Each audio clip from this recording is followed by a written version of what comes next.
आप सभी का स्वागत है मेरे चैनल पर। आज हम पॉलिटिकल बीए 5th सेमेस्टर के आंसर की को देखेंगे। क्वेश्चन है पहला, तुलनात्मक राजनीति मुख्य रूप से किससे संबंधित है? इसका आंसर होगा अंतर्राष्ट्रीय संबंधों का विश्लेषण करना। दूसरा प्रश्न है, निम्नलिखित में से कौन सा शब्द ऐसी सरकार को दर्शाता है जिसमें राज्य अर्थव्यवस्था को नियंत्रित करता है? इसका उत्तर है पूंजीवाद। तुलनात्मक राजनीति हमें समझने में सहायता करती है।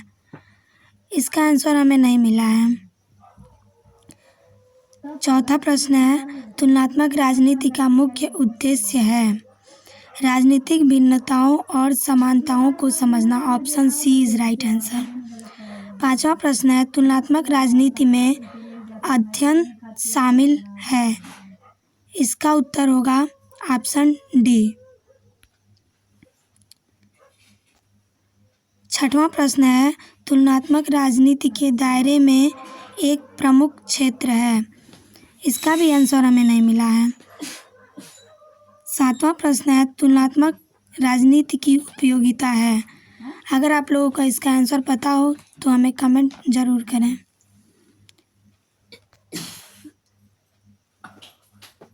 आठवां प्रश्न है, तुलनात्मक राजनीति का एक मुख्य लाभ है।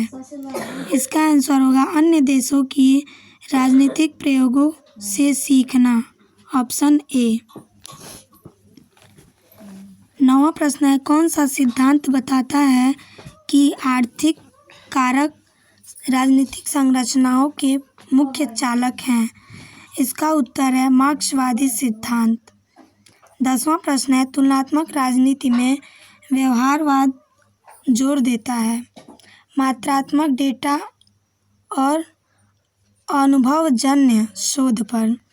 11वां प्रश्न है, तुलनात्मक राजनीति में राजनीतिक संस्कृति का क्या तात्पर्य है? इसका उत्तर है ऑप्शन बी, समाज के अंदर राजनीति के संबंध में साझा विश्वास, मूल्य और मानदंड। 12वां प्रश्न है, पूंजीवाद का मुख्य उद्देश्य है।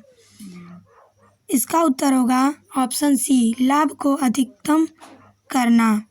13वां प्रश्न है, पूंजीवाद और समाजवाद की बीच एक मुख्य अंतर क्या है? इसका उत्तर होगा पूंजीवाद में प्रतिस्पर्धा नहीं है, समाजवाद प्रतिस्पर्धा को बढ़ावा देता है। 14वां प्रश्न है, पूंजीवाद के संदर्भ में अदृश्य हाथ किसने गढ़ा? इसका उत्तर होगा ऑप्शन सी, एडम स्मिथ। एक पूंजीवाद प्रणाली में आर्थिक असमानताओं को अक्सर किसके द्वारा उचित ठहराया जाता है? इसका उत्तर होगा ऑप्शन बी, योग्यता और व्यक्तिगत प्रयास। 16वां प्रश्न है, निम्नलिखित में से कौन सी उदार लोकतंत्र की आलोचना है? इसका उत्तर है ऑप्शन बी, यह आय असमानता को प्रभावी ढंग से संबोधित नहीं कर सकता। 17वां प्रश्न है, हर किसी से उसकी क्षमता के अनुसार, हर किसी को उसकी आवश्यकता के अनुसार सिद्धांत किससे संबंधित है? इसका उत्तर होगा ऑप्शन सी, समाजवाद। 18वां क्वेश्चन है, समाजवाद आर्थिक व्यवस्था की आम आलोचना कौन सी है? 18वां का ऑप्शन होगा बी, नवाचार के लिए प्रोत्साहन की कमी। Option B. 19वां प्रश्न है, लोकतांत्रिक समाजवाद का तात्पर्य है समाजवाद का एक रूप जो लोकतंत्र को अस्वीकार करता है। Option A is right answer. प्रश्न नंबर 20 है, औपनिवेशीकरण के संदर्भ में कौन सा सिद्धांत यह बताता है कि नव स्वतंत्र राज्य आर्थिक रूप से पूर्व औपनिवेशिक शक्तियों पर निर्भर रहते हैं? ऑप्शन बी का आंसर होगा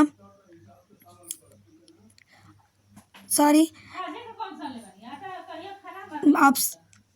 20 क्वेश्चन नंबर 20 का आंसर होगा ऑप्शन नंबर डी, निर्भरता सिद्धांत। 21वां क्वेश्चन है, कौन सा सिद्धांत स्वतंत्र देशों पर आर्थिक या राजनीतिक प्रभाव के माध्यम से पूर्ण औपनिवेशिक शक्तियों के प्रभुत्व को संदर्भित करता है? 21 का आंसर होगा ऑप्शन बी, नव औपनिवेशिकवाद। 22वां क्वेश्चन है, 1961 में किस संगठन की स्थापना नए स्वतंत्र हुए देशों को समर्थन देने के लिए की गई थी? ऑप्शन नंबर सी, गुटनिरपेक्ष आंदोलन। 23 क्वेश्चन है, ब्रिटिश संविधान में संसदीय सर्वोच्चता का सिद्धांत क्या है? 23 का आंसर होगा ऑप्शन नंबर बी, संसद को सर्वोच्च कानूनी अधिकार है। 24वां क्वेश्चन है, ब्रिटेन के संविधान से संबंधित विधि के शासन का तात्पर्य है। 24 का ऑप्शन होगा ऑप्शन नंबर बी, सभी नागरिक और सरकार कानून के अधीन है। 25वां क्वेश्चन है, कौन सा सिद्धांत ब्रिटिश संसद की शक्तियों को सीमित करता है? 25वां का आंसर है ऑप्शन सी, शक्तियों का विभाजन। प्रश्न नंबर 26 है, यूनाइटेड किंगडम में सर्वोच्च न्यायिक प्राधिकरण कौन है? 26 का आंसर है option number B, Supreme Court. 27वां क्वेश्चन है, अधिकार विधेयक 1689 ने किसकी शक्तियों को सीमित किया? 27वां का आंसर है ऑप्शन नंबर बी, राजतंत्र। 28वां क्वेश्चन है, निम्नलिखित में से किस निकाय के पास अमेरिकी राष्ट्रपति पर महाभियोग लगाने की शक्ति है? 28वां का आंसर है ऑप्शन नंबर सी, प्रतिनिधि सभा। 29वां क्वेश्चन है, विदेश नीति में अमेरिका के राष्ट्रपति की भूमिका किस शक्ति का समावेशन होता है? इसका आंसर होगा ऑप्शन नंबर सी, संधियों पर बातचीत करना। 30वां क्वेश्चन है, चुनाव में अमेरिका का राष्ट्रपति बनने के लिए एक उम्मीदवार को कितने इलेक्टोरल वोट प्राप्त करने चाहिए? 30वां का आंसर है ऑप्शन नंबर बी, 270। 31वां क्वेश्चन है, निम्नलिखित में से कौन सा अमेरिका में सुप्रीम कोर्ट के फैसले को पलट सकता है? 31 क्वेश्चन का आंसर है ऑप्शन नंबर सी, एक संवैधानिक संशोधन। 32वां क्वेश्चन है, चीन की कम्युनिस्ट पार्टी में सर्वोच्च पद किसके पास होता है? 32 का आंसर है ऑप्शन नंबर बी, महासचिव। 33वां क्वेश्चन है, देश सियाओपिंग द्वारा शुरू की गई सुधार और खुलेपन नीति का मुख्य उद्देश्य क्या था? 33 का आंसर है ऑप्शन नंबर बी, चीन को वैश्विक अर्थव्यवस्था में शामिल करना और विदेशी निवेश आकर्षित करना। 34वां क्वेश्चन है, चीनी विशेषताओं वाला समाजवाद शब्द का अर्थ है? 34वां का आंसर है ऑप्शन नंबर बी, समाजवाद और पारंपरिक चीनी मूल्यों का संयोजन। 35वां क्वेश्चन है, स्विट्जरलैंड की राजनीतिक व्यवस्था की मुख्य विशेषता क्या है? 35वां का आंसर है ऑप्शन नंबर बी, संघीय प्रत्यक्ष लोकतंत्र। 36वां क्वेश्चन है, स्विट्जरलैंड में संघीय जनमत संग्रह आमतौर पर कितनी बार होते हैं? इसका आंसर होगा एक वर्ष में 4 बार, जो ऑप्शन में नहीं दिया हुआ है। 37वां क्वेश्चन है, स्विट्जरलैंड में नए कानून प्रस्तावित करने के लिए नागरिकों के पास निम्नलिखित में से कौन सा एक प्रत्यक्ष लोकतांत्रिक साधन है? 37वां का आंसर होगा ऑप्शन सी, लोक पहल। 28वां क्वेश्चन है, स्विट्जरलैंड में राज्य के प्रमुख कारक अधिकाधिक खिताब किसके पास है? 38 का आंसर होगा ऑप्शन नंबर बी, संपूर्ण संघ परिषद। स्विट्जरलैंड 39वां क्वेश्चन है, स्विट्जरलैंड के राष्ट्रपति का चयन कैसे किया जाता है? इसका उत्तर हमें नहीं मिला, अगर आप लोगों को मिले तो कमेंट करके ज़रूर बताएं। 40वां क्वेश्चन है, स्विट्जरलैंड के संविधान में संशोधन करने का अधिकार किसके पास है? 40वां क्वेश्चन का आंसर होगा ऑप्शन नंबर बी, जनमत संग्रह के माध्यम से नागरिक। 41वां क्वेश्चन है, स्विट्जरलैंड की संघीय प्रणाली में सहमति का सिद्धांत क्या है? 41 क्वेश्चन का आंसर होगा ऑप्शन नंबर बी, प्रमुख राजनीतिक दल संघीय परिषद में सत्ता करती है।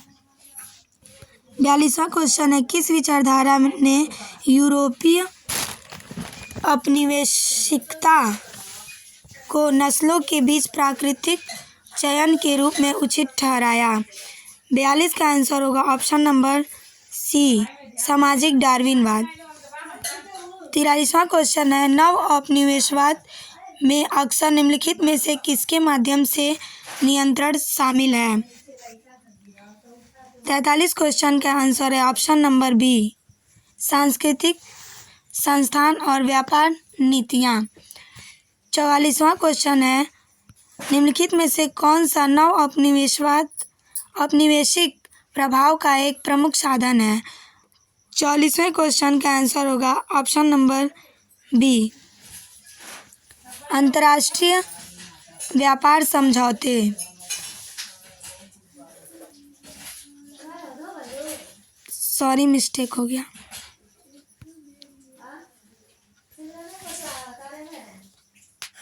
43वां क्वेश्चन, नव औपनिवेशवाद में अक्सर निम्नलिखित में से किसके माध्यम से नियंत्रण शामिल है?